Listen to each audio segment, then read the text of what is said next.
Pues yo, en primer lugar, agradeceros, por supuesto, el acordaros de mí para dar esta charla en estos momentos tan difíciles para todos. Y bueno, pues prácticamente hace 20 años que no voy por Río Cuarto, es decir, que para mí también significa mucho, ¿no? El impartir esta charla. Y claro, cuando yo fui a Río Cuarto, yo estaba iniciando esta línea de investigación nueva. Yo cuando estuve en el 99 y en el 2000, y además en el 2000 creo que impartí una charla sobre ya los inicios de esta línea. Y bueno, pues esto hace que yo haga una especie como de feedback pasado, ¿no? Estas charlas que os voy a dar y sobre todo, una de las conclusiones que voy a sacar es que el tiempo pasa muy rápido y que, bueno, ahí están los logros y los errores, ¿no? Que también se cometen más errores que logros. Pero bueno, merece la pena bueno, transmitiros esta experiencia personal mía y que, bueno, Juan nos lo ha dicho, o muchos me conocéis, pero yo soy del área de petrología y geoquímica. Yo hice la tesis en rocas y prácticamente el salto a partículas, pues veréis que es natural. Ha tenido que ser algo natural porque esa chimenea que está ahí está en Huelva. Es una de las primeras fotos que yo hice cuando ya me introduje en el mundo este de la calidad del aire o geoquímica atmosférica. Y bueno, una especie como de penacho que está rodando después de lluvia y que va directamente a Huelva, ¿no? Es decir, esos humos que están ahí, pues tendremos que ver la composición, el tamaño de las partículas y qué afección tiene sobre la población. Y ese es es lo que queremos, lo que yo voy a intentar explicar cómo lo hacemos. Nuestro centro de investigación es el único con sede propia en la Universidad de Huelva, el Centro de Investigación Química Sostenible, y esta fue su inauguración el 17 de diciembre del 2012. Ya prácticamente dentro de poquito vamos a cumplir también 10 años.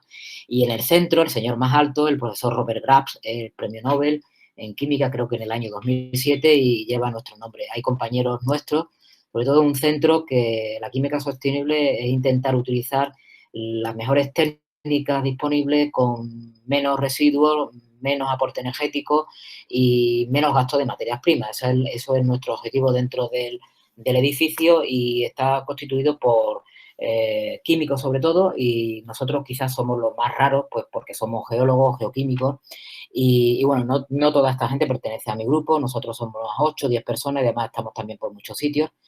Pero bueno, esto está dentro del campo Universidad del Carmen y algunos de ustedes ya lo conocéis. Nuestro objetivo principal como grupo es evaluar las anomalías geoquímicas, pero en el aire.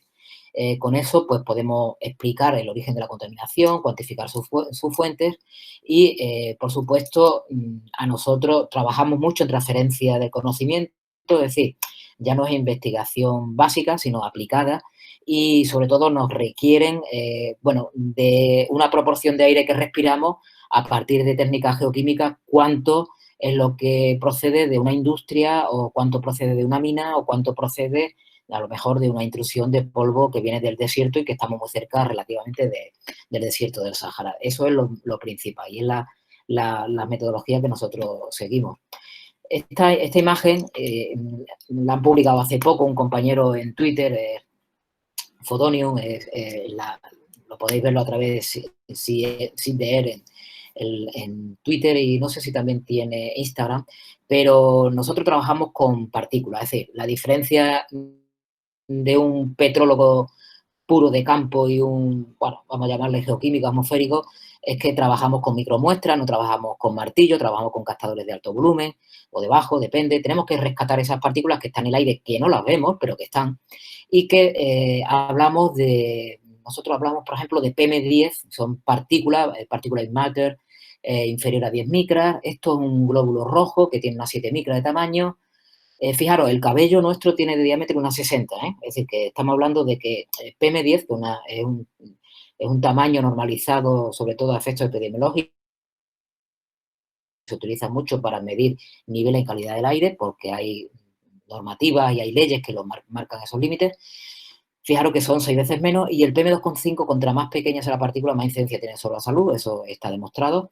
Y fijaros, esta sería una partícula de PM2,5, esto es una bacteria, y fijaros el COVID donde lo tenemos. Es decir, el COVID está en tamaño entre 60 nanómetros y 140 nanómetros, ¿de acuerdo? Es decir, que esto, pues imaginaros, y esto ni lo vemos, con lo cual el COVID lo vemos mucho menos, con lo cual tenemos que ser conscientes en estos tiempos de COVID, pues, que estamos ante un enemigo invisible prácticamente, que no lo vemos y a no ser que sea por técnicas PCR, TER o otras técnicas, no va a haber manera de decidir de decir o de ver dónde nos encontramos. ¿Por qué estudiamos los aerosoles? Muy fácil. Tiene incidencia sobre la salud, tiene también incidencia directa o indirecta sobre el clima y también, pues, bueno, puede estar relacionado con lluvia ácida y, por supuesto, con lo que puede ser la reducción de la visibilidad. Esto es un ciclo básico sobre la geoquímica del aerosol atmosférico, según el profesor José Luis Jiménez, un español, un referente a nivel internacional, está en Boulder, en Colorado, es de Zaragoza, y bueno, un referente a nivel mundial en cuanto a la físico-química de aerosoles atmosféricos. Lo he rescatado aquí porque es muy ilustrativa esta imagen del por qué, ¿no? El por qué estudiamos el aerosol atmosférico. Desde el punto de vista geoquímico, metodológico, pues igual que en la geoquímica de cualquier medio, ya sea sólido, líquido o gas, ¿no? Es de tipo piramidal. El 90 o 95% del éxito del estudio está basado en el muestreo, le sigue la preparación de muestras, análisis químico con multitud de técnicas, la modelización y la interpretación pues ya dependerá de la experiencia de cada uno, del estudio de cada uno, pero nos da igual, lo importante es tener buenas muestras, muy bien preparadas, muy buenos análisis y la modelización e interpretación ya dependerá de cada uno.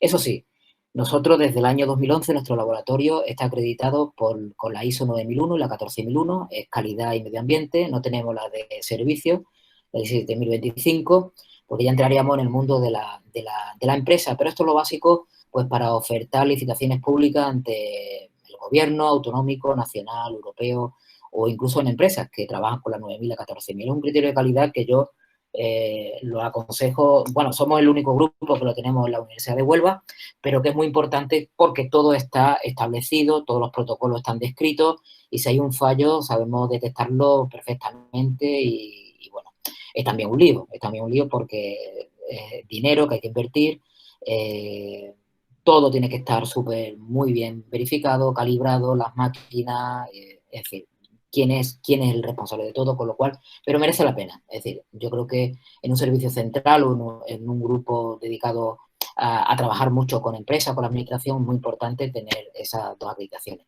Y este es nuestro martillo, es decir, en vez de coger una maza de 4 o 5 kilos, pues aquí tenemos las cabinas de control de calidad del aire. Esta es la más importante que tenemos en Andalucía. En Andalucía hay 100 cabinas que controlan el aire que respiramos, el aire exterior, no el interior, porque, bueno, también en las casas la química y la física es distinta a la que tenemos fuera, pero las normas legales siempre hacen mención a la exterior.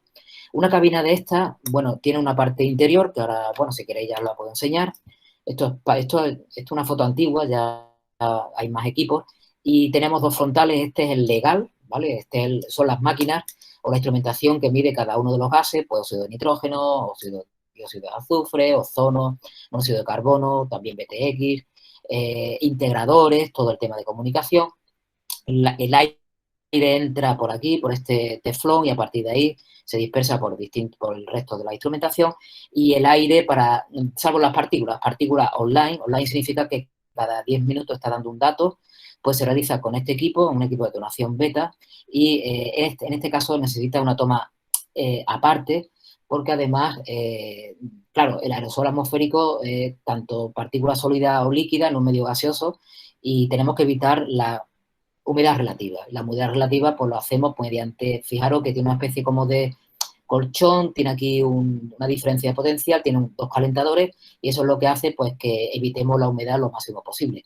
Y al final, bueno, pues estos equipos miden cada 10 minutos está dando un dato y son todos equipos automáticos, están verificados por técnicos de la Junta y nosotros lo tocamos. Nosotros tenemos equipos pues más avanzados en la parte trasera, que serían, por ejemplo, estos que están aquí. Estos son equipos avanzados porque estos, por ejemplo, ya no miden PM10, ya miden nanopartículas. Estos miden hasta 5 nanómetros, son contadores de partículas. Aquí, por ejemplo, estos no miden concentraciones, miden composición química de partículas. El MAP mide black carbon, el hollín, es decir, en Argentina todo lo que sea diésel, tubo de escape, si lo tocáis es negro, eso es hollín. Bueno, pues eso es lo peor ahora mismo de las grandes ciudades porque es lo que lleva la mayor parte de la contaminación. Además, el tamaño es menor, es decir, prácticamente pasan los alvéolos sin darse cuenta. Y entonces, estos equipos que tenéis en la parte izquierda es lo que tenemos en la parte trasera de esta cabina y es lo que, bueno, nosotros incorporamos como novedoso. Es decir, nosotros, repito, estamos intentando introducir nuevas técnicas. Hay otras técnicas que ya están estipuladas y, bueno, el salto eso lo tenemos que pegar nosotros hacia lo que viene del futuro. Pero veis, eso al interior de la cabina. En la parte superior veis distintos dispositivos, veis, por ejemplo, esto es una especie como de, te pone aquí sedimentable, son para partículas que caen por gravedad, son partículas gruesas, una especie como de embudo y a partir de aquí pues recogemos las partículas, esto lo hemos quitado hoy, cada 15 días, cada 2 viernes estamos quitando esta partícula, una red que forma 8 estaciones en la provincia de Huelva y después tenemos todo esto que tenéis aquí, una especie de cabeza, esos son captadores de alto volumen, de bajo volumen, y como este, ¿no? Estos son captadores de alto volumen. Este recoge, por ejemplo, PM10 y este PM2,5. Este que tenéis aquí también recoge PM10, pero lo hace de manera secuencial. Es una especie de robot, lo cargamos aquí a la derecha con filtros de fibra de cuarzo y cada día él lo va cambiando.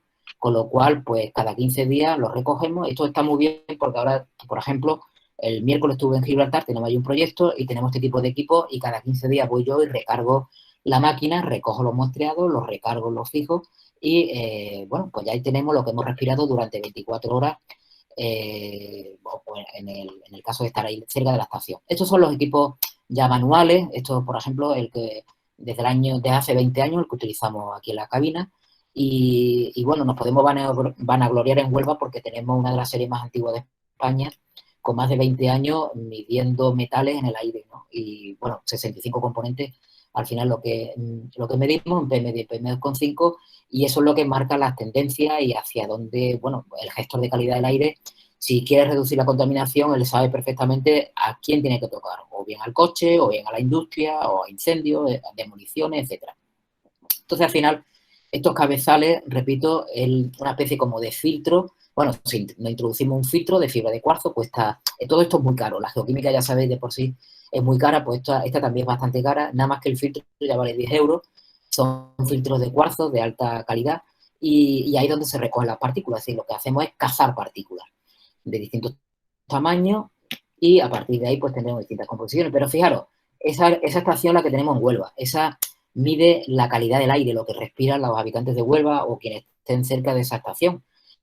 Pero esto es el Teide, esto es las Islas Canarias y aquí pues también hemos tenido, ahora mismo uno de los cazadores que tenemos aquí ahora está en Cabo Verde con un compañero, Sergio Rodríguez, compañero nuestro, estuvo aquí 6 años con el programa Ramón y Cajal en Huelva y entonces aquí en esta estación, fijaros que estamos por encima del mar de nubes, esto significa que estamos por encima de troposfera libre, es decir, aquí estamos midiendo lo que respira no el humano, sino la Tierra, ¿de acuerdo? Es una estación Gauss, está reconocida por la Organización Meteorológica Mundial, ahora mismo ha cumplido hace unos años, ha cumplido el centenario, y estas estaciones, como la que está en Mauna Loa, que pertenece a NOAA, esta pertenece a EMET, pues Izaña mide lo que respira la Tierra, ¿no? Y ahí tiene una importancia fundamental para registrar el cambio climático, que ya prácticamente no es una amenaza, es una realidad.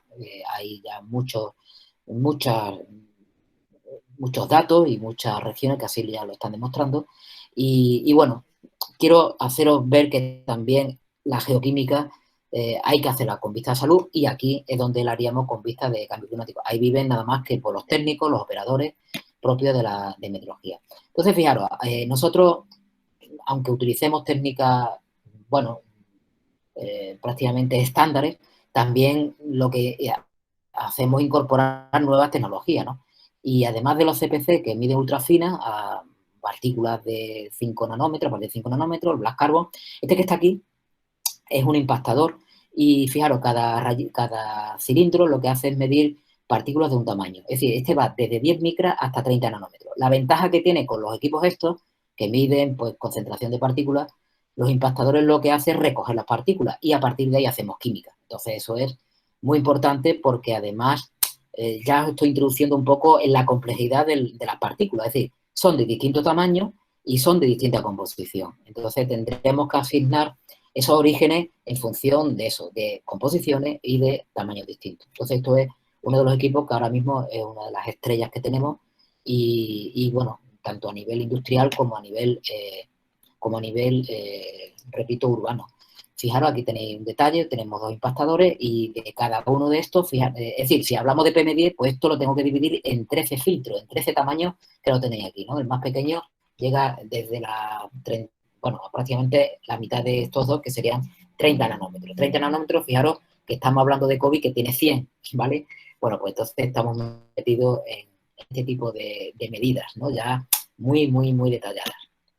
Bueno, pues ya avanzamos la pirámide. Vamos a la instrumentación, todo esto lo tenemos en los laboratorios y de nuestro centro y claro, esto es concurrencia competitiva, nadie nos lo ha dado, esto no se hace de un día a otro. Cuando hablo de 20 años, pues bueno, yo creo que en 10 años, cuando ya prácticamente echamos raíces y para montar una nueva línea de investigación no es de la noche a la mañana, se tarda mucho tiempo.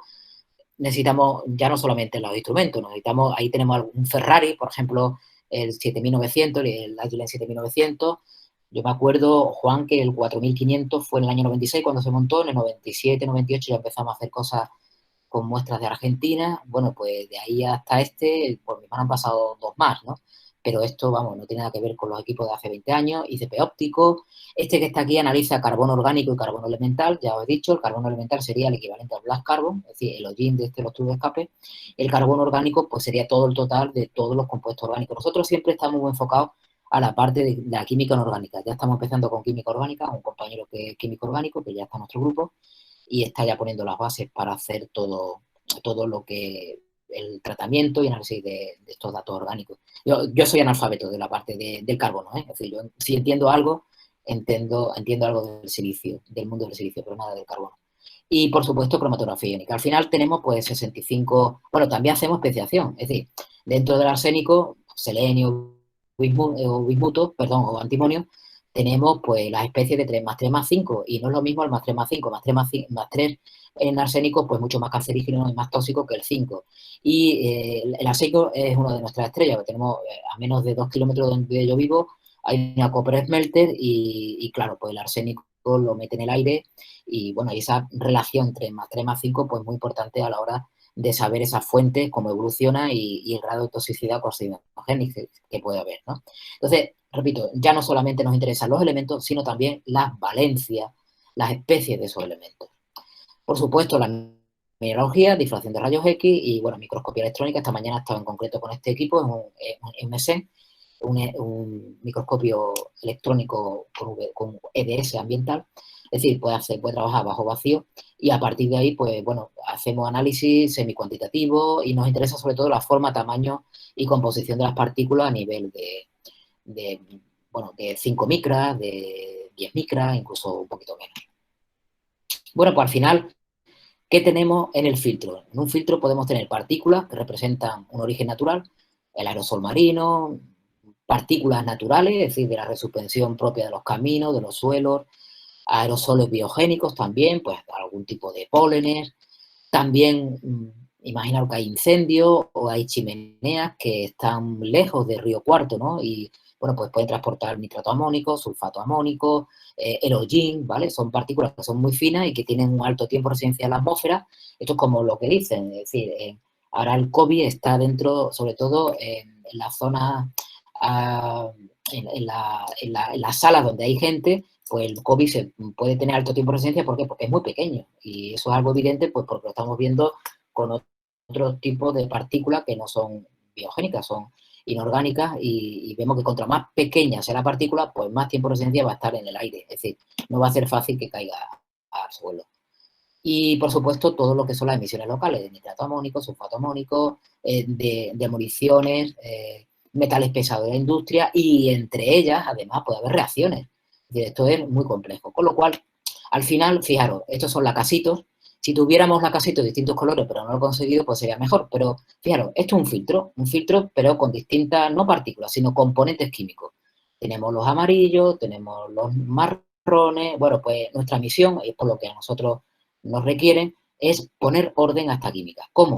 Pues a través de factorización de matrices, estadística un poquito compleja, bueno, no normal, y a partir de ahí, pues tenemos que decir cuántos lacasitos de estos que veis que están desordenados, pues corresponde a la componente crustal, es decir, el derivado del suelo, resuspensión de todo lo que tenemos en pavimento, etcétera, de cuánto viene del aerosol marino. Estamos, por ejemplo, en Huelva, tenemos la costa aquí también un par de kilómetros, y el aerosol marino pues es frecuente, eso, cloruro sódico, magnésico, un poquito de sulfato también, lo que procede de la combustión de tipo género de incendios forestales, compuestos inorgánicos secundarios. Compuestos inorgánicos secundarios son partículas, normalmente son finas, está sulfato, nitrato y amonio, y que proceden de la oxidación y transformación de gases previos, es decir, todo el SO2 se transforma en sulfato, el óxido de nitrógeno en nitrato y el amoníaco en amonio, ¿de acuerdo? Y entre ellos, pues, interacciones. Y nosotros, pues, estamos también relativamente cerca del continente norteafricano. Ahora llevamos ya prácticamente una semana con polvo sahariano, hemos llegado a 40 grados en el Valle del Guadalquivir. Eso significa que ha venido una masa de aire norteafricana y normalmente viene con importante concentración de partículas, y eso también es importante. Al año hay un 30% de los días que tenemos influencia sahariana en Huelva, y es cuando tenemos temperaturas, repito, podemos estar entre 35 y 40 grados fácilmente. Y después, pues, cuánto viene del tráfico y de la industria. Estos son algunos de los hitos que yo he destacado de nuestra actividad, bueno, investigadora. Y bueno, de aquí han salido tesis, ha salido paper, han salido proyectos, todo es una especie como de círculo vicioso.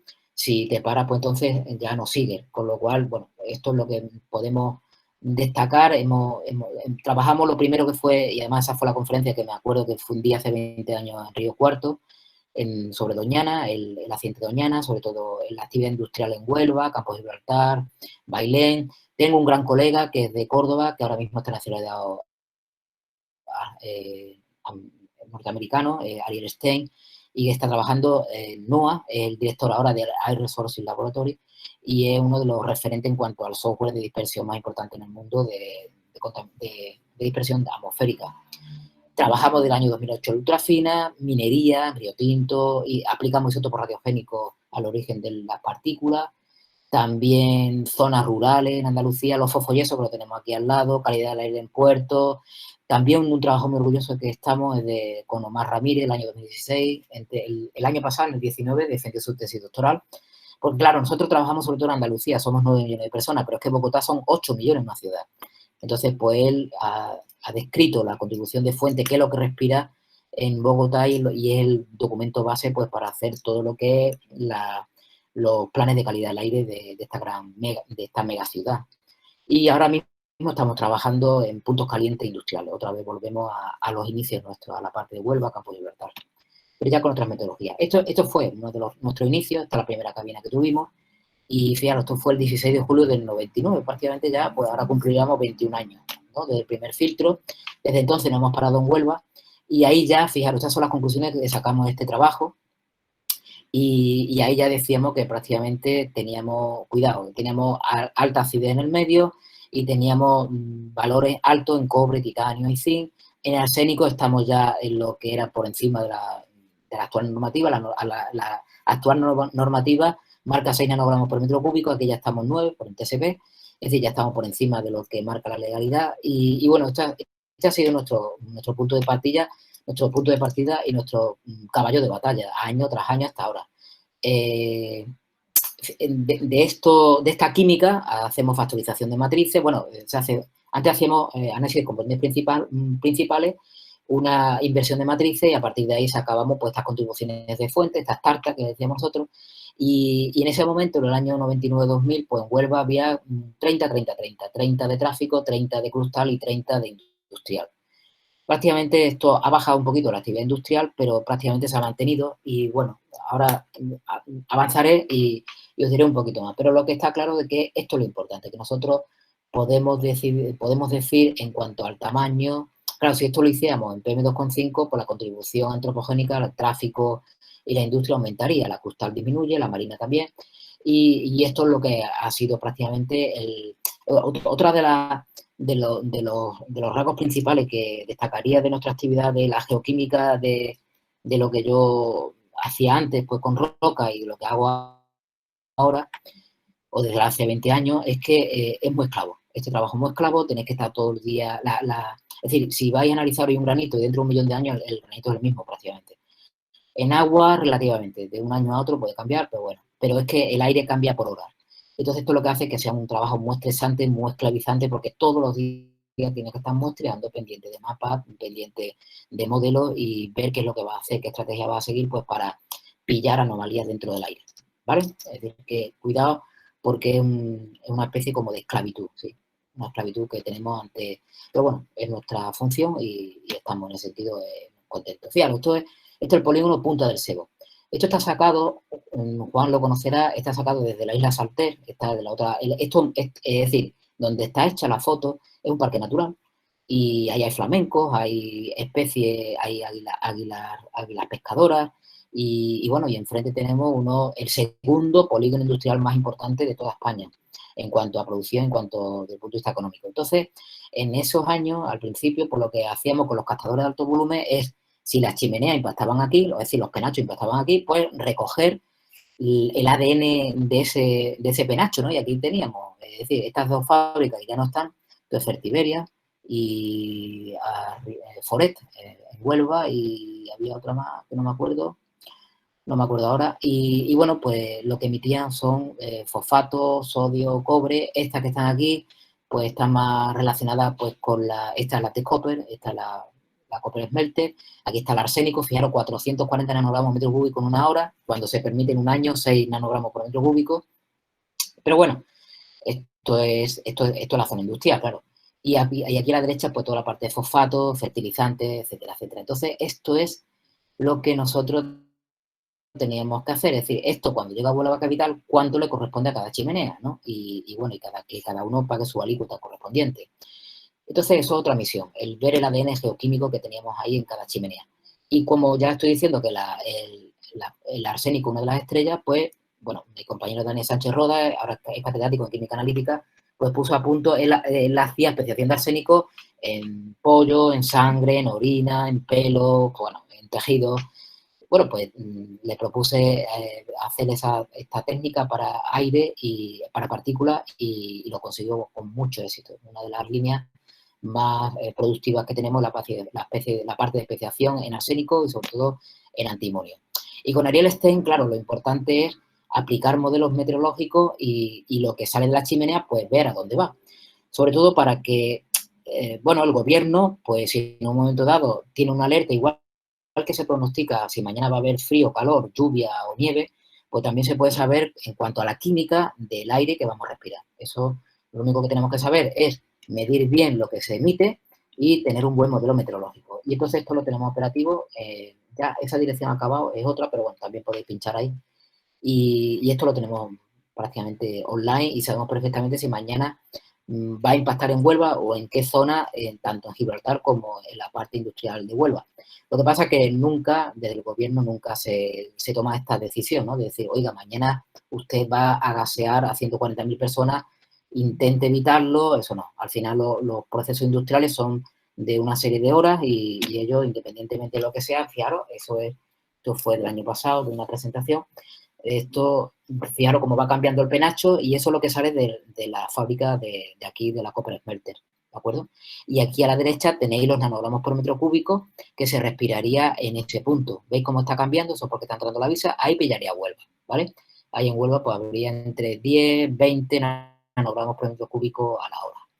¿De acuerdo? Con lo cual esto era un avance, supuso un avance, pero bueno, también un poco de disgusto porque al final pues está la herramienta pero no se utiliza, ¿no? Es decir, y claro, nosotros veíamos que del modelo de dispersión de High Split veíamos que había bastante error, había casi un 200% de error, que bueno, los modelistas decían, no, pues esto es normal.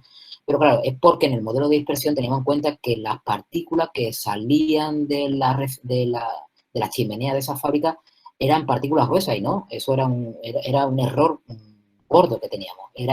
Y eso fue lo que, bueno, por una serie de casualidades, pues lo que hizo que nos metiéramos la ultrafina con la tesis de Rocío Fernández Camacho y fijaros, aquí tenemos en azul tenemos N son partículas ultrafinas. Y fijaros, tenemos aquí N en rojo, aquí otro N en azul, otro en rojo, otro en azul, ¿vale? Bien, pues las rojas estas, que no están acompañadas de metales, estas son las típicas del tráfico. Es decir, esto es el tubo de escape, que son pues los inicios de la mañana o al final de la tarde, pero esto al mediodía es cuando entra aquí la brisa y es cuando sube el cobre, sube el zinc, sube el arsénico. Para esto tuvimos que implementar un método horario de medida de aerosoles. Esto se hace a partir de un Streaker, los análisis no viene a cuento, pero se hace en un reactor nuclear. Esto se hace en la Universidad de Florencia a través del profesor Franco Lucarelli. Y esto es lo que fue lo más importante que hemos visto. Es decir, aquí estaba mucho, fijaros, aquí está la clave de la comparación de Huelva con otras ciudades, Santa Cruz de Tenerife, con Barcelona, con Londres, con Lugano, y vemos que en Huelva es la que más tenía de ultrafina, pero era por la industria. Es decir, nosotros queríamos ver la ultrafina pues como consecuencia del tráfico, pero no por la parte industrial, y eso fue la casualidad que hizo que nos dedicáramos a la parte de ultrafina industrial. Y es lo que, bueno, pues una de las líneas de actividad también más importante, porque en Huelva, Cádiz y Sevilla, de siempre, sobre todo en los años 90, se define lo que es el triángulo de la muerte, un triángulo pues con alto número de muertes por cáncer, sobre todo, de muy distintos tipos. Y ahora, pues, bueno, pues esto podría ser uno de los factores contribuyentes, ¿vale? Bueno, lo dejo aquí porque después lo vamos a retomar. Teníamos las bases, nosotros no somos epidemiólogos, nosotros somos experimentalistas, somos geoquímicos y somos algo, y lo que hacemos es dar datos. Ahora tendrá que recogerlo otros especialistas y lanzarlos pues con morbilidad, mortalidad, ingresos en urgencia, etcétera, etcétera, y a partir de ahí que yo saque las conclusiones y después las diré. Bueno, pues esto es lo que tenemos que hacer, ir otra vez cerca de los penachos. Estamos obsesionados ahora en esa época, al principio ya de la primera década del 2000, en el 2010 aproximadamente, estamos obsesionados con la ultrafina en la industria y nos colocamos allí fuera de las vallas intentando pillar esos penachos, es el horno flash de la metalurgia, y bueno, hicimos que la administración pues hiciera medida en chimenea. Y aquí, fijaros que tenéis desde 0,1 micra hasta 100 micras del horno flash, de los gases de cola, de las distintas plantas que hay, de las distintas chimeneas, hornos, la planta de trituración, las campanas, y veis cómo las partículas cuasi ultrafinas y las ultrafinas se encontraba tanto en el horno como en el horno flash. Es decir, vimos por fin que el arsénico, y sobre todo el arsénico en la fracción ultrafina, procedía de esta empresa de metalurgia de cobre. También en plomo, ¿de acuerdo? Plomo, estaño, antimonio, ¿de acuerdo? Todo, es decir, prácticamente todos los metales teníamos ya clasificados los focos, teníamos el tamaño, tenemos la composición y aquí tenemos ya la imagen, ¿de acuerdo? Es decir, nosotros, después de ver miles y miles de filtros, nunca hemos visto el arsénico. ¿Por qué? Porque es ultra fino. Esto es lo que se retiene en los filtros de medidas de chimenea. Nosotros no hacemos medidas de chimenea, eso lo hacen inspectores de la administración, sobre todo del gobierno de Andalucía. Y estas partículas que veis, que estos son 2 micras, ¿vale? Esta barrita de 2 micras, esto tiene por lo mejor ni 0,2 ni 0,3, y ahí pues tenéis una composición media, fijaros, entre 7, 11, 10, 8% en arsénico. Es decir, estas bolitas que tenéis aquí es lo que contiene esos metales, ¿no? Y además son ultra finas, tiene alta capacidad de dispersión, alto tiempo de residencia, y ya por fin ahí vimos nosotros pues esa relación del arsénico y la calidad del aire de Huelva. La primera vez que lo veíamos, ya claro, después de 20 años muestreando, esto salió creo que en el año 2018, este paper, pues fueron 20 años ya de estudio, y hemos visto en cuanto al arsénico, fijaros, aquí lo tenéis, si la ley marca 6, hemos tenido hasta épocas de 11 nanogramos por metro cúbico al año, aquí tuvimos una meseta, una bajada, y ya cuando empieza la crisis económica, a partir del 11 sobre todo, ya empiezan los bajones, ¿de acuerdo? Y es sobre todo también, bueno, hubo también por parte de la empresa mejora, la introducción de mejores técnicas disponibles dentro de los procesos industriales, que lo que ha hecho pues que emita menos azufre, trata mejor más las emisiones, y bueno, al final lo que tenemos pues millones y millones de datos, series temporales ya de 20 años, y prácticamente pues aquí es cuando ya se puede ver si la calidad del aire no se puede fijarse por lo que tú respiras en una hora, en un día, hay que verlo en un año mínimo y sobre todo tener series muy largas, ¿no? Ya en nuestro caso ya tenemos hasta series de hasta 20 años. Aquí lo veis un poco mejor, veis pues prácticamente está aquí el arsénico, aquí tenéis la evaluación del arsénico, ha habido en general una disminución, estos son niveles anuales de arsénico, y aunque bueno, ahora tenemos una especie de, el último año, en el 20, llegamos hasta 3,1, 3,2 en Huelva, y estamos ahí, bueno, en un quiero y no quiero, y bueno, esperemos que esto, nuestra intención, o por lo menos nosotros somos como los que medimos la temperatura del enfermo, ¿no? Es decir, nosotros no tenemos que darle los antibióticos ni la aspirina, eso lo tienen que hacerlo otros colectivos, o el gobierno, o la misma empresa, pero lo que sí está claro es que nosotros damos fe de que ha habido una bajada, pero ahora mismo estamos en una especie como de pequeño remonte, ¿no? Pequeño, como en el virus, ¿no? Una especie como de rebrote. Claro, esto lo hacemos en Huelva, pero también lo hemos hecho en 21 estaciones en toda Andalucía, y esto es lo que le denominamos el ADN geoquímico del aire, porque el aire, de aquí concluimos que el aire, depende de dónde esté, pues va a tener una composición química distinta de unas zonas de otras. Y fijaros, vanadio, ¿quién tiene mayor concentración de vanadio? Esto, por ejemplo, he puesto los años 2007-2010, en el caso de Andalucía, y vemos que estos campos de Gibraltar, la mayor concentración está en Campos de Gibraltar y en Bailén, porque se utilizaba para cerámica, lo que es el coque de petróleo, que tiene bastante vanadio. Aquí en Campos de Gibraltar hay refinería de petróleo, y es lo que hacía que las estaciones que están alrededor pues tengan más vanadio que el resto de las estaciones de Andalucía. En el caso de cromo, solamente Campos de Gibraltar. ¿Por qué? Porque hay una fábrica, Cerinor, una factoría que genera esto, es una acería, y entonces pues utiliza dentro de los aceros pues el cromo es la estrella, ¿no? No sabemos, ahora estamos metidos en intentar conocer si es hexavalente y qué concentración de hexavalente hay dentro de ese cromo. Cobalto, lo mismo, sobre todo refinería de petróleo en Campos de Gibraltar. Níquel, lo mismo, en Campos de Gibraltar por la refinería de petróleo. Barcos también, y en el caso de Bailén, por la quema de coque en zona cerámica. ¿Por qué no ocurrió en el año 2010? Porque en el año 2008-2009 ya empezó la crisis económica, sobre todo en la parte de ladrillo, la infraestructura, edificios, etcétera, y paró, con lo cual se dejó de fabricar ladrillo y Bailén prácticamente se resolvió el problema de calidad del aire, pero indirectamente pues, por la crisis económica, por el paro. El cobre, sobre todo Huelva, y fijaros, Córdoba, la Córdoba de aquí de España, es la que más tiene de toda Andalucía, tanto cobre como zinc. Y es porque tiene una fábrica, es decir, el cobre de Huelva lo llevan allí para hacer alambre, gaviones, etcétera. Y entonces era, vamos, yo me acuerdo que cuando tenía este dato, digo, ¿qué es lo que hay allí? No lo sabíamos, lo de esta fábrica, y efectivamente lo confirmamos. Hay latón también, y el cambio lo mismo. El cambio se llevaba a La Palma también. Fijaros, una ciudad histórica que prácticamente no es industrial, mucho más industrial es Huelva, ya os digo, el segundo polígono más importante de toda España es el de Huelva, después del de Tarragona, el tercero es el de Campo de Gibraltar, y sin embargo la que más cobre, zinc y cadmio tiene de toda Andalucía es Córdoba. Lantano, diréis, Lantano es una tierra rara, ligera, ¿y qué tiene que ver Lantano? Pues lo vemos las tierras raras, repito, las tierras raras están las monacitas, circones, bueno, pero no en el aire, ¿no? Bueno, pues sí, el lantano se utiliza como un catalizador en la planta de FCC, en la planta de flujo, Fluid Cracking Catalytic, bueno, ya lo he dicho en inglés, y está en el aire, claro, al quemarlo va al aire y respiramos lantano en el aire, con lo cual, claro, un lantano de tamaño grado muy fino, pero lo vemos también en esos mapas geoquímicos. Y Huelva, pues se lleva la palma en plomo, sobre todo, en arsénico, ¿vale? Y en este caso lo hemos puesto ya en cadmio. Claro. Entonces, claro, todo esto es lo que hace que tengamos esa geoquímica del aire.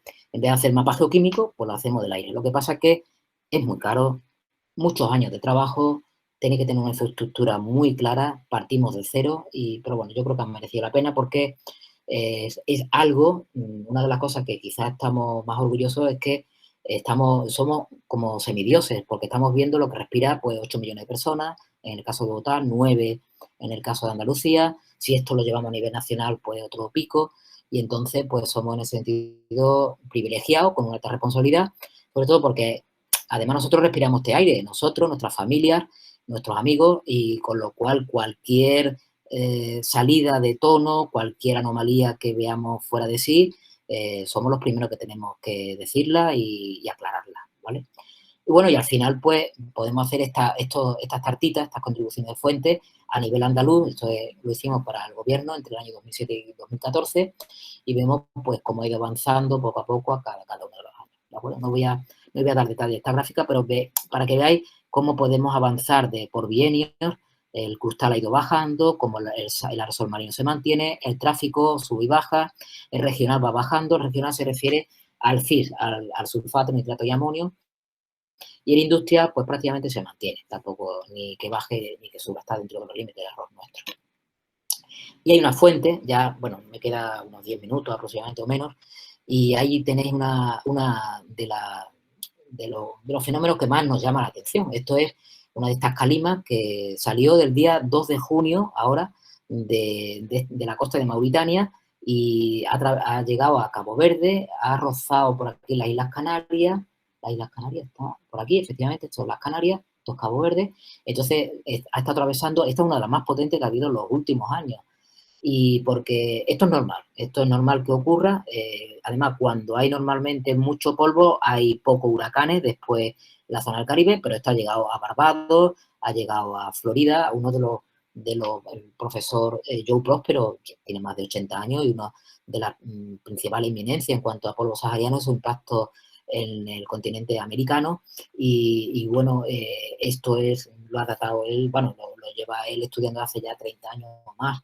Y es curioso, repito, porque todavía se está dándose estas calimas, y estas calimas, pues por supuesto, pueden llegar. Hay también fuentes de polvo en el Gobi, en Mongolia, puede haber también en Arabia Saudí, pero fijaros, el norte de África es como 5 veces España y toda esta zona emite polvo, y esto pues puede llegar a la península ibérica. Aquí que nosotros pues hacemos la química también, pero hemos hecho un poquito más, hemos avanzado y hemos, a través del profesor Iñaki Gil Barruche, en la Universidad del País Vasco, pues ha puesto a través del Neptune, de un multicolector con ICP masa, pues ha podido hacer relaciones isotópicas 87-86 y epsilon neodimio del polvo, en este caso de Keiba Izaña. Hicimos un muestreo entre los años 2015 y 2016, y fijaros, pues esta sería el origen principal de otro día que muestreamos, sobre todo de Mauritania, Sáhara Occidental y Argelia. Son las principales fuentes del polvo que va llegando a Tenerife, no a Tenerife en sí, sino al Teide, con lo cual se trataría de calimas puras, es decir, sin incidencia antropogénica. Y aquí tenéis, pues, este sería el segundo cuadrante, este sería la parte crustal, y vemos, por ejemplo, cómo las evoluciones dentro del polvo del epsilon neodimio 87-86 prácticamente son líneas, son lineares. En Huelva, por ejemplo, es de este tipo, pero veis que está más desplazada. Esta sería el pristino, la composición pristina del polvo sahariano, este es de Izaña. La de Huelva estaría por aquí, y claro, esta que está aquí es las dunas de Doñana, ¿no? Las dunas de Doñana, que es donde nosotros tenemos, pues, los captadores, y ahí, claro, esta variación hacia el polo del triángulo, la que nos marcaría la resuspensión de los suelos, con lo cual no sería un puro sahariano, pero bueno, no, creo que es un avance importante el poder ver este tipo de evoluciones y el compararla con procesos actuales en zonas vírgenes. ¿De acuerdo? Esto es lo que ocurrió en Doñana, esto fue también uno de nuestros inicios, y fijaros, aquí en el caso de arsénico llegamos hasta 1000 nanogramos por metro cúbico en un día, esto es una barbaridad. Esto prácticamente, esta balsa de lodos tóxicos se rompió, esto a través de mi gran colega, el profesor Xavi Querol, pues se puso en Analcázar este cercado con los captadores, y me acuerdo que ahí es donde yo puse mi primer filtro, por eso lo saco también de manera así un poco sentimental. Pero esta imagen pues la hice ayer. Estas dos imágenes corresponden a Minas Río Tinto. Esta ahora mismo, sabéis, el cobre está muy alto, incluso en estos días está subiendo más porque Chupicamaca, creo que es Chupicamaca, bueno, las grandes minas de Chile y de Perú ha tenido, bueno, bastante afectado por COVID, están a una producción que no es la normal, con lo cual la oferta ha bajado y entonces suben los precios, y nada, nosotros por lo que hacemos, la incidencia de esta, pues aquí están, por ejemplo, extrayendo, aquí están perforando, hay por ahí algún dumper que se está moviéndose, por supuesto no se aprecia bien la fotografía, pero está todo regado, hay una cuba de 80 metros cúbicos y prácticamente en una hora riega toda la mina, y lo mejor además es agua de proceso neutralizada con carbonato cálcico, con lo cual genial porque está utilizando la misma agua de la mina pues para abatir el polvo que puede ir a las poblaciones próximas, que son Río Tinto, Nerva o la dehesa, ¿no? Aquí, por ejemplo, este es un stock, y todo esto que está aquí, esto es agua, es decir, que está la pulverización se está controlándose con la propia nebulización de ese agua. Y bueno, nosotros el interés de medir las zonas mineras Antes era, pues, en los años 2009, 2010, fijaros, toda la serie de, ¿en cuántos filtros? 149 filtros, cogidos entre un año prácticamente, pues prácticamente ahí las concentraciones de arsénico 1,30, llegamos a pico de 5,75, 0,15, pero eran bajas, es decir, en una mina la calidad del aire de esa resuspensión, de esas escombreras mineras, pues las implicaciones que tiene sobre la calidad del aire de los pueblos próximos, si no lo tocáis, ¿vale? Es una recomendación. Si no lo tocáis, pues la calidad del aire es buena, hay cierta divergencia, pero creo que es cuando tiene que haber movimiento, cuando hay viento. ¿Qué ocurre? Entra en acción la mina de Río Tinto y, bueno, los inicios, la fase preoperacional, que tenía unos requerimientos del gobierno, pues eran un poco laxos, y ahí es cuando se pega una alerta. Nosotros teníamos todavía los equipos del año 2009, fijaros, esto es la parte de abandono, y aquí es cuando empieza a trabajar. En el año 2015 la fase preoperativa. La fase operativa está en 9 millones de toneladas de mineral y ahora está en 15. Fijaros, ahora estamos prácticamente, sí, el último estaba en 1,5 y estamos en el doble, prácticamente en doble que el año 2016. Esto significa de que están haciendo bien el trabajo, que están haciendo pues los recomendados, mucho riego, muchas pantallas y bueno, para eso, ese es el ejemplo de para lo que sirve nuestro trabajo, es decir, vigilar, controlar y esos datos, pues que ellos los tomen y llegar a un acuerdo para que impacte lo menos posible sobre la población. Porque siempre que hablamos de la población, y lo habéis visto con el COVID, ya he nombrado 3 o 4 veces el COVID, y habéis visto que el COVID ha sido más agresivo en las poblaciones, en la población más vulnerable, que son sobre todo las personas mayores, pero también en el caso de África o países emergentes también los niños. Entonces nosotros tenemos que pensar siempre en calidad del aire en términos de nuestros mayores y sobre todo personas con problemas de salud, mujeres embarazadas y niños pequeños, ¿de acuerdo? Siempre pues, nosotros podemos estar hoy muy bien, pero nos va a tocar al final, por eso de ahí que siempre tengamos que defender un aire contra más limpio mejor.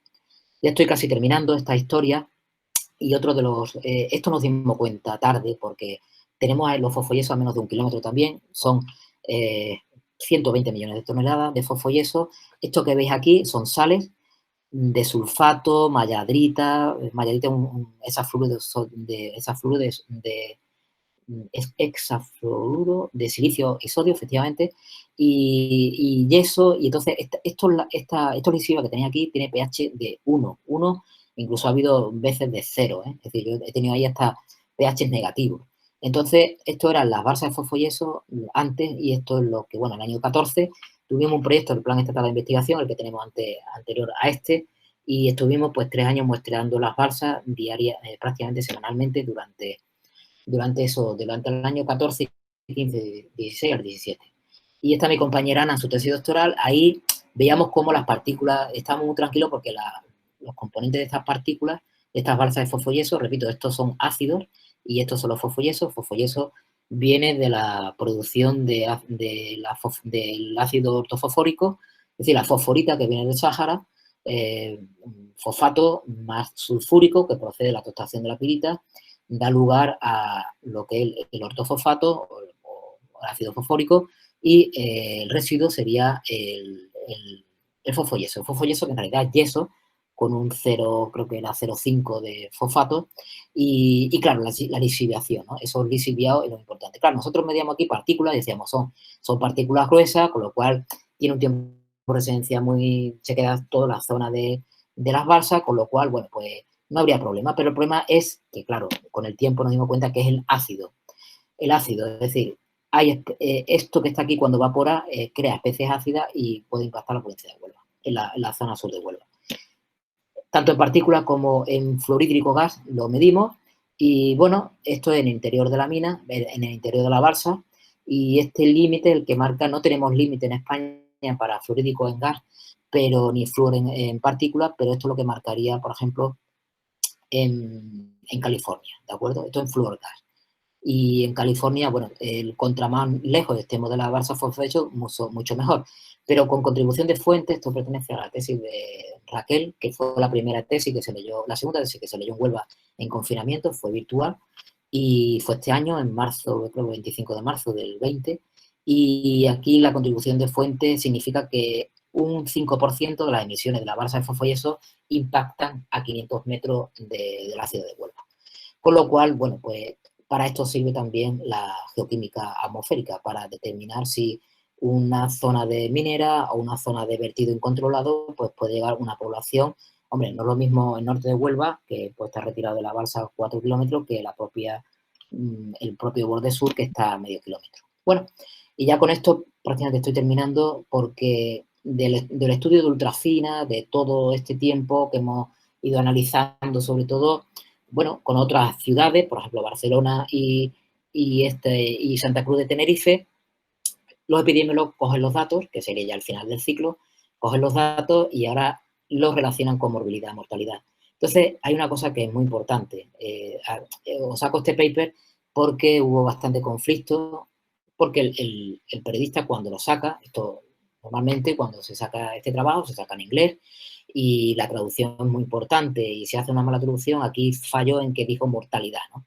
Es decir, el riesgo de mortalidad era del 3,9%, pero en realidad es el riesgo de mortalidad.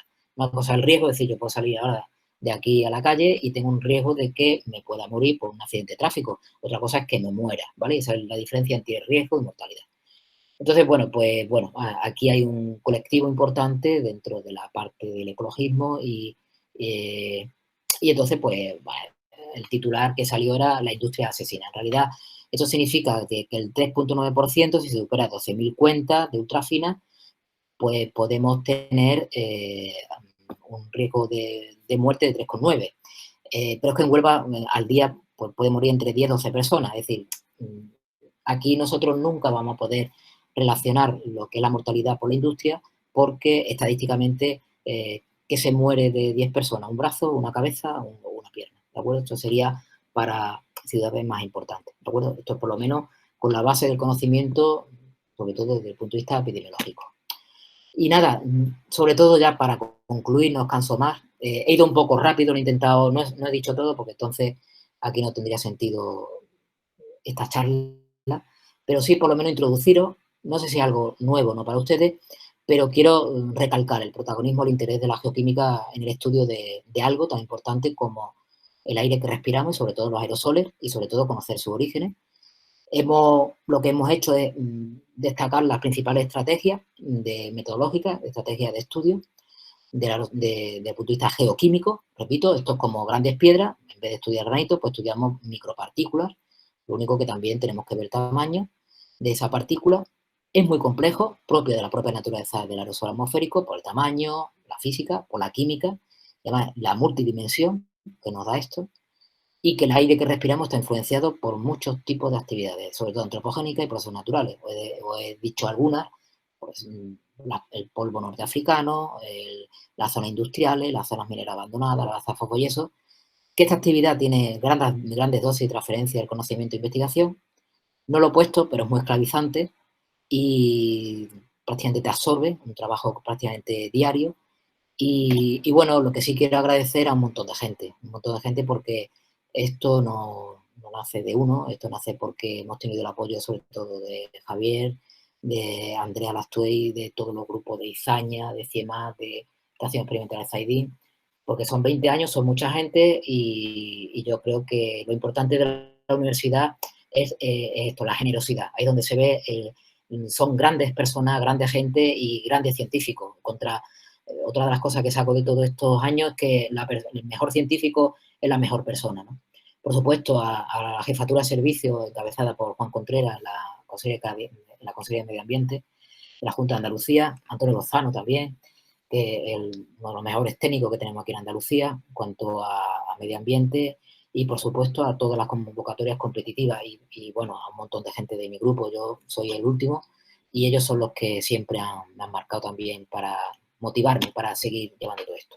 Es muy importante la divulgación. Todo esto tiene mucha connotación con la sociedad.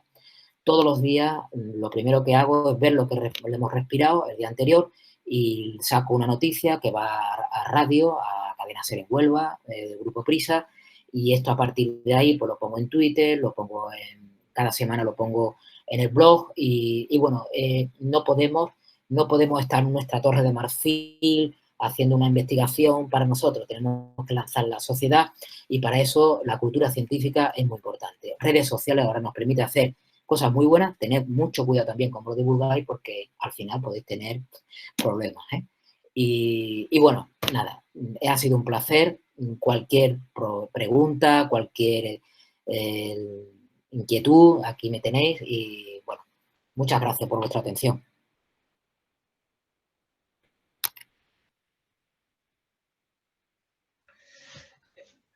Muchas gracias, Jesús, bueno, te habíamos pedido una clase y esto fue una clase muy amplia, muy didáctica, muy extensa sobre la geoquímica la geoquímica ambiental y la geoquímica de la atmósfera. Hay al menos por ahora un par de preguntas, si hay más las vamos a ir, bueno, podemos ordenarnos, si hacemos preguntas de a uno, pueden hacer las preguntas personalmente, y si no quieren, te las leo. A ver, Paula Páez, ¿querés preguntar vos? Paula mandó por el chat una pregunta, si quiere preguntar ella, abrí el micrófono y haces la pregunta más clara. Si no, te la voy a leer. Se mete.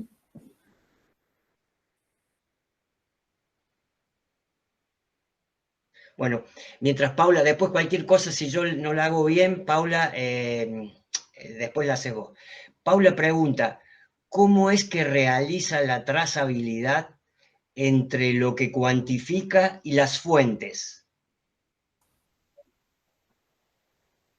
¿Entendiste, Hola. Jesús? Entre lo que cuantifico y la fuente, vale, muy bien. No lo he explicado, pero en realidad es una factorización de matrices, el modelo, lo voy a ponerlo aquí. Hemos utilizado dos principales, pero el último que estamos utilizando es el PMF5, es de EPA, lo podéis poner así, y en realidad necesitamos, en una estación de muestreo lo que necesitamos, por ejemplo, 24 horas, pues toda la química de 24 horas. Contra más química tengamos mejor, de ahí que hacemos normalmente 65 componentes inorgánicos, 40 orgánicos, y eso tenemos que tener, pues, depende del periodo que tú quieras. Es decir, podemos tener 1 año, 20 años, pues imaginaros. Y a partir de ahí también utilizan los errores. Es una especie como de matriz y no te voy a decirte, porque además ni lo sé, pero es un software, si alguien está interesado lo puede introducir y a partir de ahí pues sale un perfil químico y tú tienes que tener la habilidad, de ahí que por eso vamos con los captadores cerca de los focos para ver la geoquímica de ese foco. Y tú tienes que tener la habilidad, el olfato, para decir, a ver, si es cobre, zinc, arsénico, bismuto o plomo, pues tiene que estar relacionado algo con concentrados de cobre, por ejemplo, o con algún aspecto minero. Y a partir de ahí es como se realiza, al final incluso te da el perfil geoquímico y te cuantifica en el periodo de tiempo cuánto ha contribuido en microgramos por metro cúbico y tú lo pasas después si quieres a porcentaje o como tú lo quieras presentar. Jesús, se me había trabado el micrófono, por eso no podía hablar. ¿Me podés repetir el nombre del software? Sí, lo he puesto en el chat, PMF5. Es de EPA. Si quieres lo voy a buscar en un momentito y te doy la dirección. Y si quieres, vamos, no tengo problema, un día me llamas y te introduzco. Tiene sus trucos, ¿eh? Tiene unos cuantos truquitos fáciles, pero es fácil. Es relativamente fácil. Bueno, gracias. Nicolás Cosentino, ¿querés preguntar vos? Tu pregunta posiblemente sea más clara si la haces vos. Hola Jesús, muchas gracias por la charla, muy interesante. Hola. Sí, yo trabajo con emisiones de polvo atmosférico en Patagonia y me interesa estudiar cómo ese polvo se deposita en el océano y cómo interactúa biogeoquímicamente con el fitoplancton.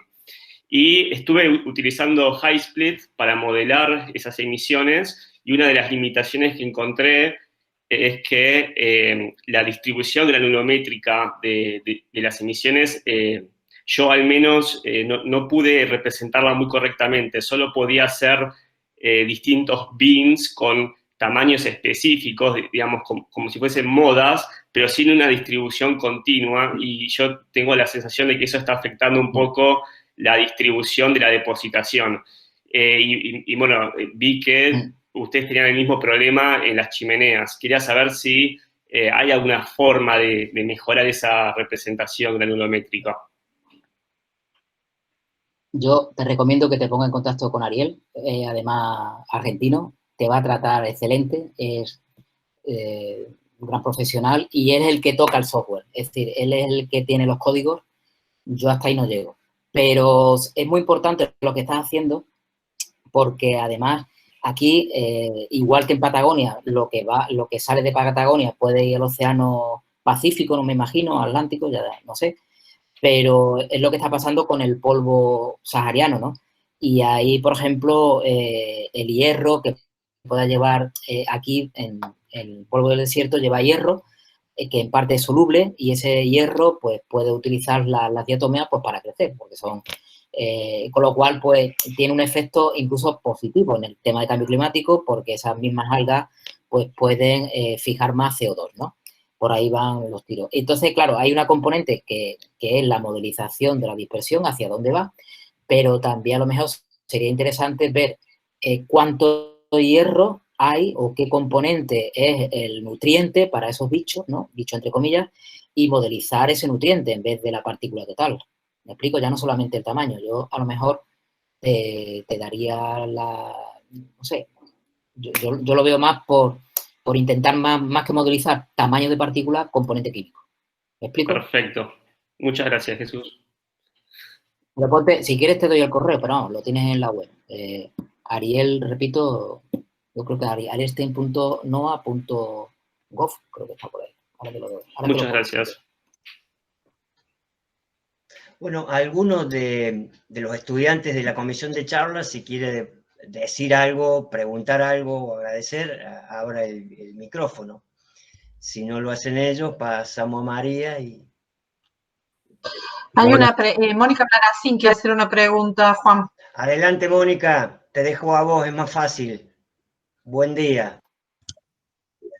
Hola a todos, muchas gracias.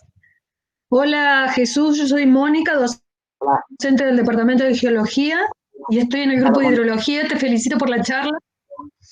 Gracias. Vos no te acordás de mí, pero yo tengo un librito que me diste del desastre de Asnacollar cuando viniste a Río Cuarto. Anda, hace 20 años. Te quería hacer dos preguntitas. Nosotros hace 12 años que medimos lluvias en la región, sobre todo porque estamos haciendo estudios isotópicos y bueno, ya todos saben la importancia de conocer el comportamiento de las lluvias para explicar la geoquímica de aguas superficiales y subterráneas. La pregunta es, ¿ustedes además muestrean lluvias? ¿Hay alguien en el grupo o en algún grupo, colega de ustedes, que esté estudiando semejante cantidad de detallados datos que ustedes tienen vinculando con los procesos de transferencia de la atmósfera a los sistemas hidrológicos superficiales y subterráneos? Esa es una. Y la otra pregunta es si es que están midiendo plaguicidas ustedes, porque nosotros en lluvia también hemos medido y tenemos plaguicidas. Y te quería comentar que vi en tus conclusiones los porcentajes de aporte de las partículas en el aire y no hay comentarios específicos en relación a las actividades de uso de la tierra en ambientes rurales, cómo impacta la agricultura y la ganadería en la atmósfera. Bueno, hay muchas preguntas. Mónica, ahora me acuerdo de ti. Ahora me he tenido un flash. Pues nosotros, claro, entra dentro de ese captador de sedimentable. A ver si podría compartir pantalla. Pero sería esa especie de embudo grande que tenemos y ahí recogemos lluvia. Hoy mismo hemos recogido, lo que pasa es que ahora mismo está en verano y no llueve. Pero tenemos, pues, desde el año 2007. Estamos haciendo esto cada 15 días en 8 estaciones. Y lo que hacemos con esa, claro, separamos la fase soluble y la insoluble y hacemos, pues, todo, la química de la parte soluble y de la insoluble, ¿vale? Es decir, por sí mismo el agua de lluvia trae componentes, es decir, que el agua no es pura, es decir, que también trae material particulado. Dicho esto, con un año, pues tú puedes hacer muchas cosas, con 2, pues imagínate ya con toda la cantidad de años que tenéis, ¿no? Nosotros lo hacemos cada 15 días. Lo normal sería, sí, 15 días. Hay gente que lo hace cada mes, depende ya de la zona, lo inhóspito. Los análisis los tiene que hacer muy rápido, sobre todo la parte de los iones, como sabes. El amonio juega ahí, nos juega unas malas pasadas a veces. Y entonces no analizamos isótopos, lo que tenemos es la química pura y dura de los 65 componentes, es decir, todas las técnicas que has visto, pero la parte soluble e insoluble. Y claro, la parte de agricultura aquí en Huelva no es intensiva, es decir, es intensiva, pero nosotros el 90% de la fresa de España es de aquí y es invernadero. No analizamos pesticidas, no estamos especializados en pesticidas. Y lo que sí, claro, es que es otro tipo de agricultura, con lo cual ese plástico no tiene mucha connotación en cuanto a lo que hacemos de la química del aire. Creo. Y ahora ya viendo que también los microplásticos están hasta la Antártida, pues ya me puedo creerme de todo. Pero en principio, la parte agrícola, cuando tú abordas un problema tan complejo como el del aire, tienes que ir de más a menos. Es decir, a lo mejor la parte de agricultura sería cuestión de valorarla ya en el futuro, pues cuando quitemos frente, ¿no? Quitemos industria, quitemos minería, ¿vale? El tráfico, ahora, si vas al tráfico, pues sería mejor. Pero bueno, sí, yo si quieres, mándame un correo y te mando, porque tenemos trabajo ya hecho de esto, de la combustión química de la parte soluble e insoluble, y a lo mejor puede servir. Y ahora tenemos, el trabajo ya lo tenemos prácticamente, de los 13 años lo tenemos prácticamente listo a punto ya de mandar a revista. No sé si te he contestado, Mónica. Gracias, ¿Sí, Jesús. Sí, gracias. Venga, pues mándame un correo y te mando yo los papers, ¿vale?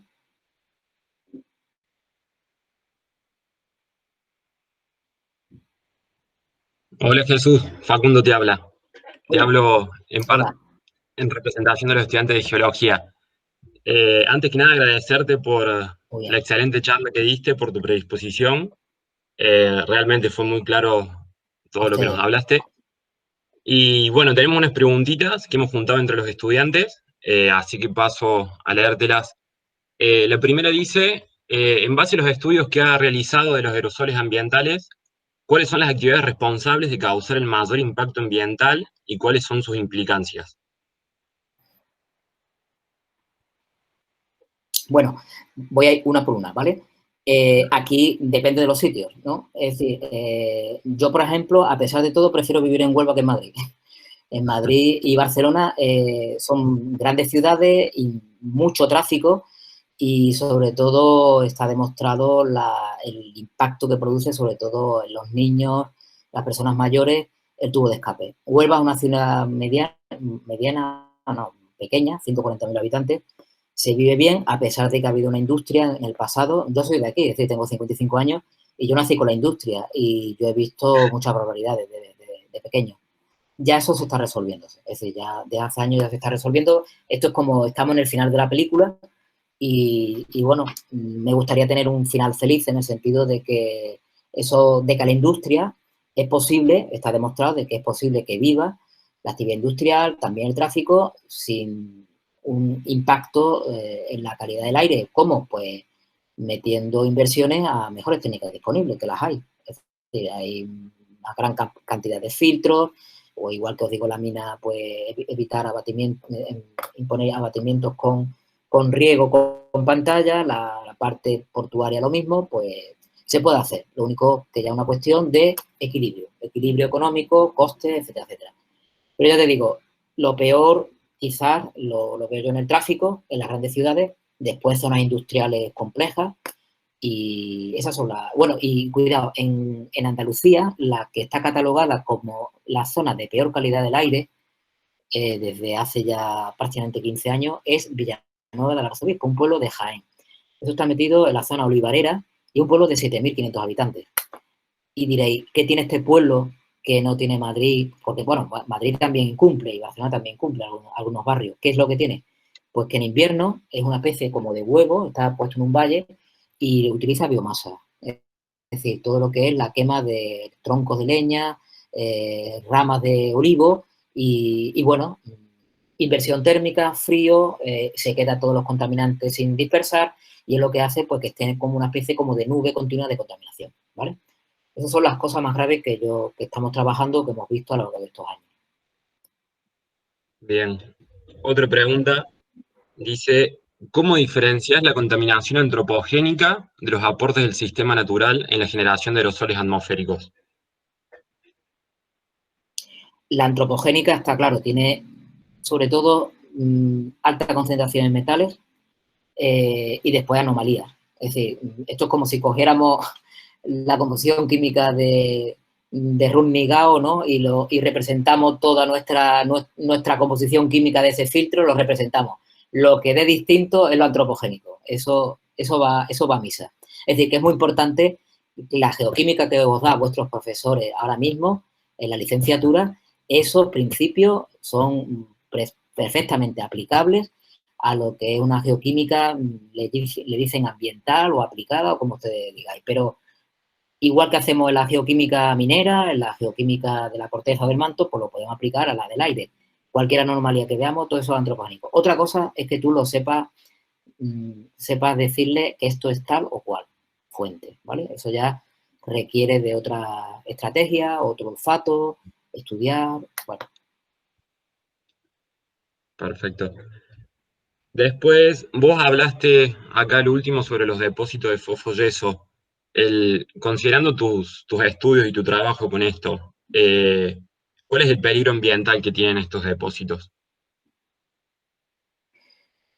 Es el problema ambiental, social,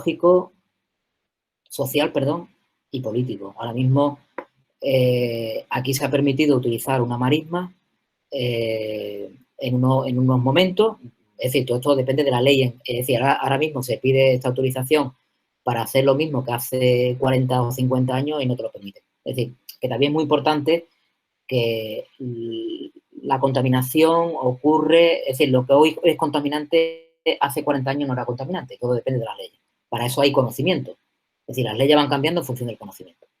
Entonces, ¿qué ocurre sobre todo con el fosfoyeso? Pues que en principio hay cosas que ustedes no veis desde fuera de la valla y dentro de la valla, pues esos lixiviados que puede haber 1 millón de metros cúbicos y que ahora mismo en verano se evaporan.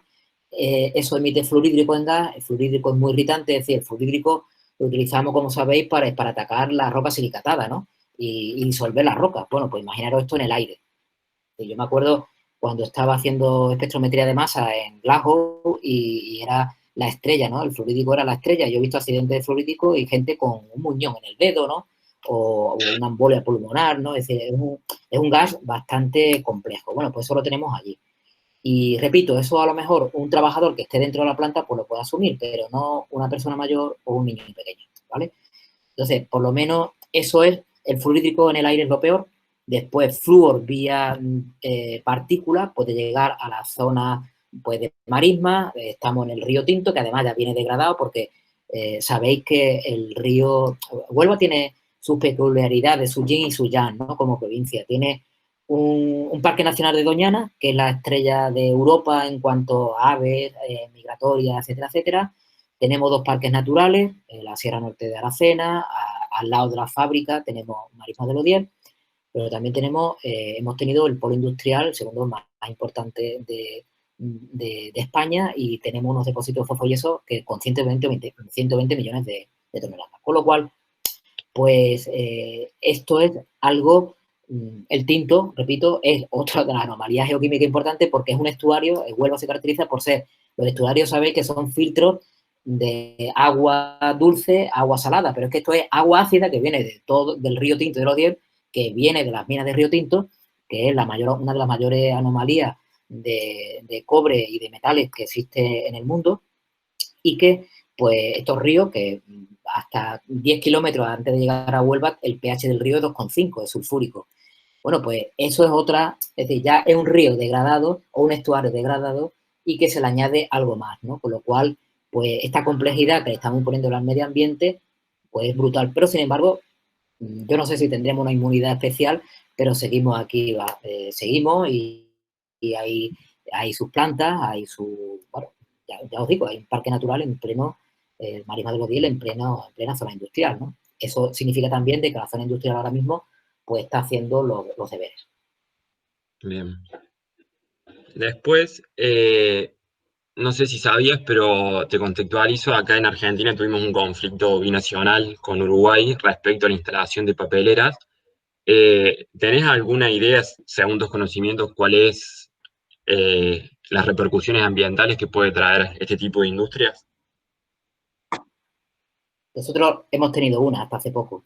Es ENCE, Empresa Nacional de Celulosa, y sobre todo lo que impacta es sulfídrico, una especie como de... Cuando tú venías de Madrid a Huelva, tú sabías que llevabas a Huelva porque olía a repollo, ¿no? Eso ya no lo tenemos en Huelva porque ha cambiado de actividad. Bueno, aparte de que en todas las lejías y todo esto iba al mar, con lo cual pues contaminaba también el río Tinto, imaginaros, y aparte, indirectamente, ellos utilizaban eucaliptos, cambio de todos los bosques autóctonos, de encinas, alcornoque, etcétera, lo cambia para una especie de cría rápida, en este caso eucalipto, y sabéis que el eucalipto, pues prácticamente de ser, el impacto sobre el suelo bastante importante, déficit hídrico brutal, y bueno, pues eso es de una manera directa e indirecta lo que produce. ¿Qué ha ocurrido con ENCE? Bueno, pues que el negocio del papel ya veis que se utilizan más ordenadores, ya el negocio del papel pues, ha ido a menos, y ha cambiado la planta para biomasa, ¿de acuerdo? Entonces ha puesto todo lo que antes fuera producir papel, pues ahora pues produce energía, y le van bastante bien. Lo que pasa que, cuidado, que la biomasa también tiene efectos negativos sobre el cambio climático porque lo que hace es cortar árboles, y el árbol es un sumidero de CO2. Y hay un delaye de hasta 40, 50 años entre que tú plantas un árbol y da ya ese sumidero de CO2. Con lo cual, cuidado que no nos vendan humo en ese sentido, porque la quema de biomasa también produce eso y aerosoles atmosféricos, de tipo sobre todo carbono orgánico, óxido de nitrógeno y bueno, eso es confiando también de que la biomasa es de buena calidad. Si es de mala calidad, pues imagínate. Con lo cual, a ver, yo soy también claro en ese sentido. A todos nos gusta tener, pues yo estoy aquí apuntando en un papel, ¿no? Es decir, tenemos que tener celulosa, tenemos que tener refinerías de petróleo, tenemos que tener metalurgia de las que sea, pero siempre desde el punto de vista de la sostenibilidad. Tenemos que buscar los equilibrios que impacten lo menos posible, si eso significa sobre el medio ambiente y sobre las personas, si eso significa de que tienen que invertir más desde el punto de vista económico, tener menos beneficios, pues tendrán que hacerlo, si no es que esto un día va a estallar, está claro. Bien. Después, en base a las problemáticas ambientales asociadas al cambio climático, ¿cuál cree que es el rol de los aerosoles atmosféricos? Después del CO2 y antes que el metano, el siguiente es el black carbon. El black carbon tiene una capacidad, porque el aerosol, no todo el aerosol tiene capacidad de calentar o de enfriar. Después, el problema que tienen los aerosoles, a ver, me baso en la IPCC, ¿no? En el panel intergubernamental de cambio climático. El problema que tienen los aerosoles es la gran incertidumbre de medida. A diferencia del CO2 o metano, de fluorocarbono o cualquier otro compuesto gaseoso, el aerosol tiene una gran incertidumbre y todavía faltan muchos datos. Es decir, falta bajar ese error de medida. Y ya te digo, en cuanto a la complejidad, ya no solamente la física, el tamaño, sino la química. Una partícula negra absorbe más radiación solar que una blanca, por ejemplo, un sulfato. Pero es que además todo esto se complica porque a lo mejor el sulfato puede estar cubierto por hollín.